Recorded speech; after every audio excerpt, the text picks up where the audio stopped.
Praise the lord. బాగున్నారా? మీరు క్షేమంగా ఉండాలని దేవుని సన్నిధిలో ప్రార్థిస్తాము. మందిరము ఇల్లు కట్టే రోజుల్లో మేము ఉండడానికి తాటి చెట్ల పక్కన చిన్న షెడ్ వేసుకొని ఉన్నాము.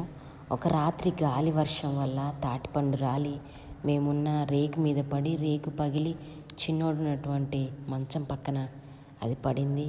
దేవుడు వాని తల మీద పడి తల పగలకుండా దేవుడు సహాయం చేసినందుకు దేవునికి కృతజ్ఞతలు.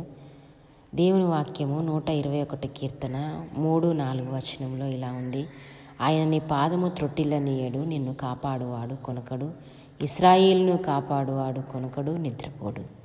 మనము మన పిల్లలు క్షేమంగా ఉండడానికి దేవుని కృప, దేవుని సహాయమే. మన బిడ్డలు మనము క్షేమంగా ఉంటున్నట్లు ఆయన సన్నిధిలో ప్రార్థిస్తాము. దేవుడు మిమ్మును మీ పిల్లలను క్షేమంగా ఉంచి దీవించునుగాక. May God bless you.